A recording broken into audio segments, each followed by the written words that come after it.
Bien, bonjour à tous. Cette vidéo elle a pour but d'expliquer ce qu'est le courant électrique et l'intensité du courant électrique. Effectivement, la plus grande difficulté à laquelle on est confronté lorsqu'on travaille l'électricité, c'est de comprendre ce qu'il se passe physiquement. Pourquoi? Parce qu'on ne peut pas visualiser ce qu'il y a à l'intérieur du circuit. Donc on va tenter d'y voir un peu plus clair. Déjà, on va expliquer ce qu'est le courant électrique. Alors vous savez que dans la nature, il y a plein de charges électriques qui sont disséminées un petit peu partout. D'accord? Quand ces charges se mettent en mouvement, donc on a un déplacement de charge, ça crée un courant de charge. C'est ce qu'on appelle le courant électrique. D'ailleurs, d'accord? Donc un courant d'eau, c'est avec des molécules d'eau qui se déplacent, et bien un courant électrique, c'est avec des charges électriques qui se déplacent. Bien. Alors, revenons un petit peu sur le courant d'eau. Prenez un exemple de votre robinet dans votre cuisine.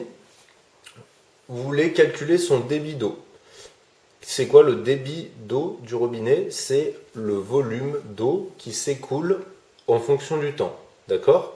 Donc le débit d'eau, ça peut être par exemple combien de litres s'est écoulé en une minute. Ça peut être un débit. En électricité, là, c'est pas de l'eau qu'on a, c'est des charges électriques. Et c'est exactement la même chose. Un débit électrique, c'est le nombre de charges en une unité de temps. D'accord? Par exemple, le nombre de charges par seconde. Ce débit d'électricité, ce débit de charge, c'est ce qu'on appelle l'intensité du courant électrique. Prenons un exemple rapide pour comprendre ce qu'il se passe. Donc là, j'ai juste relié une lampe à un générateur. Donc partout dans le circuit, là, partout ici, dans les fils électriques, dans les composants électroniques, il y a des charges électriques. Ok? Pour l'instant, elles ne se déplacent pas, ces charges, on n'a pas de courant. Le rôle d'un générateur, ou le rôle d'une pile, c'est de mettre ces charges en mouvement. Donc quand j'allume mon générateur, les charges se déplacent, et donc on peut visualiser que la lampe s'allume.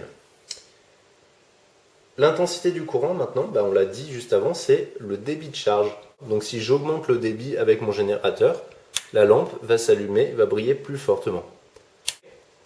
Voilà une visualisation de l'intensité d'un courant. Dernier point, comment est-ce qu'on représente le courant électrique et l'intensité du courant électrique sur notre schéma? Donc là, j'ai repris le schéma de la lampe branchée au générateur. Eh bien, vous voyez que quand j'allume le générateur, je ne peux pas savoir dans quel sens se déplacent les charges dans le circuit. Je ne peux pas savoir le sens du courant. Je ne sais pas si elles se déplacent dans ce sens-là ou dans ce sens-là. Donc c'est un problème auquel se sont confrontés les scientifiques qui ont étudié l'électricité. Donc on s'est tous mis d'accord, ils se sont tous mis d'accord entre eux pour définir un sens dans lequel le courant allait se déplacer. Ce sens, c'est le sens qui part de la borne positive du générateur vers la borne négative. Donc là, on le représente avec une flèche. Ça indique que les charges électriques se déplacent dans ce sens-là. Je précise une chose, ça ne veut pas dire que le générateur crée des charges à la borne positive qui se déplacent jusqu'à la borne négative. Le générateur ne crée aucune charge. Le générateur permet juste aux charges qui sont déjà présentes partout dans le circuit de se déplacer. Comment est-ce qu'on représente maintenant l'intensité du courant électrique?